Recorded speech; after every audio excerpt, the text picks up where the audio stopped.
Stockholm, often known as the world's smallest big city, the Venice of the North, and the birthplace of the Stockholm Syndrome, hence the name.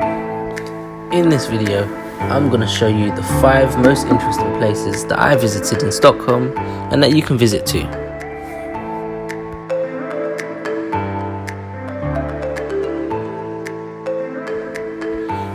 Number 5. The Mall of Scandinavia, or as many may know it, Westfield. Yes, Sweden has its own Westfield, opened in November 2015 and located in Solna, Stockholm. With an estimated cost of 6.1 billion Swedish krona, this 1,088,000 square foot mall has over 220 exciting stores and restaurants that you can visit, as well as Sweden's only commercial IMAX cinema. On their website, they say it's a 7-minute drive from Stockholm station, but it's probably a bit more with traffic. You can also get there by bus or train within 20 minutes. If you're a keen shopper, this is the place for you. If not, there's so many restaurants with cuisines from all over the world to indulge in and fun activities to try, like the bumper cars, pool or bowling at O'Leary's Entertainment Centre. Number 4. Stockholm Public Library. Designed by world-famous Swedish architect Gunnar Asplund, Stockholm Public Library is one of the city's most notable structures and is a great example of the style called Swedish Grace. Elegant and refined, yet delightfully simple. Holding more than 2 million books and as many audio tapes in over 100 different languages, this library is a bookworm's paradise, but also an architect's dream. The library's opening hours are on weekdays 10 AM to 8 PM, on weekends 10 AM to 4 PM. Number 3. The Vasa Museum. The most visited museum in Scandinavia is all about the Vasa, a warship which in 1628 sank after just 1,300 meters of its first voyage, where it was hit by a gust of wind.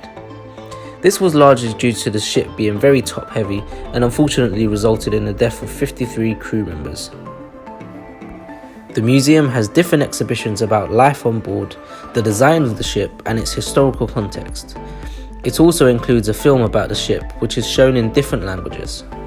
Some welcome additions include the free Wi-Fi, a small games area, and a restaurant where you can grab your lunch or try some traditional Swedish fika.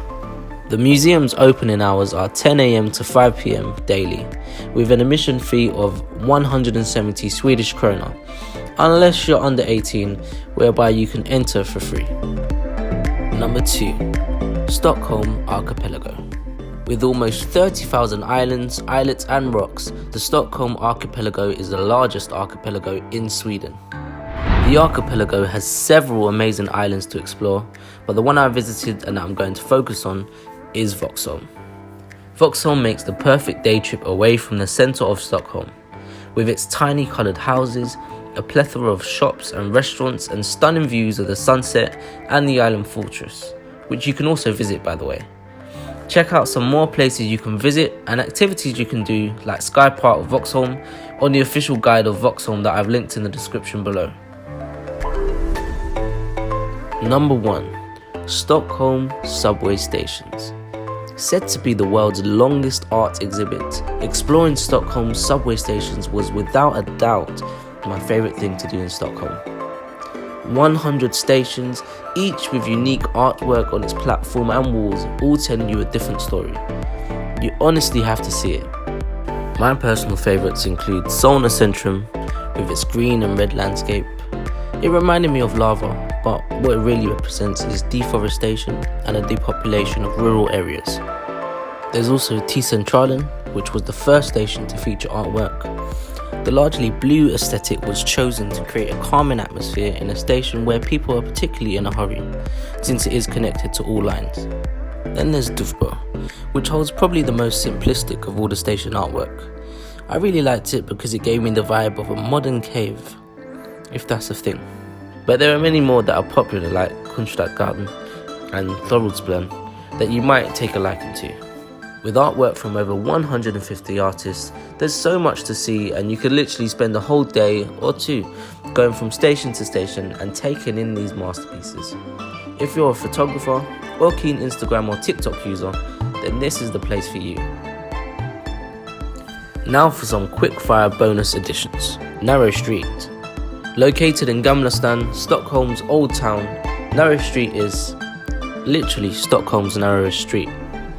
So narrow that the street lamp on one of its buildings is pretty much scraping against the other. And it's also a 2-minute walk away from Strommen, where you can try some delicious local herring. That was 2 for 1 there. Don't tell me I don't look after you. Bonus number 2, Fotografiska.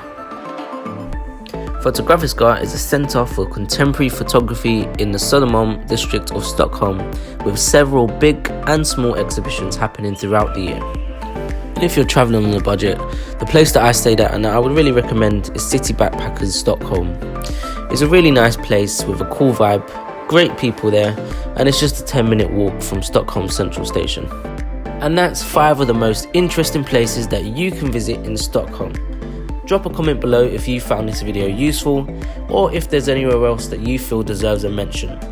And don't forget to hit that subscribe button for more travel content.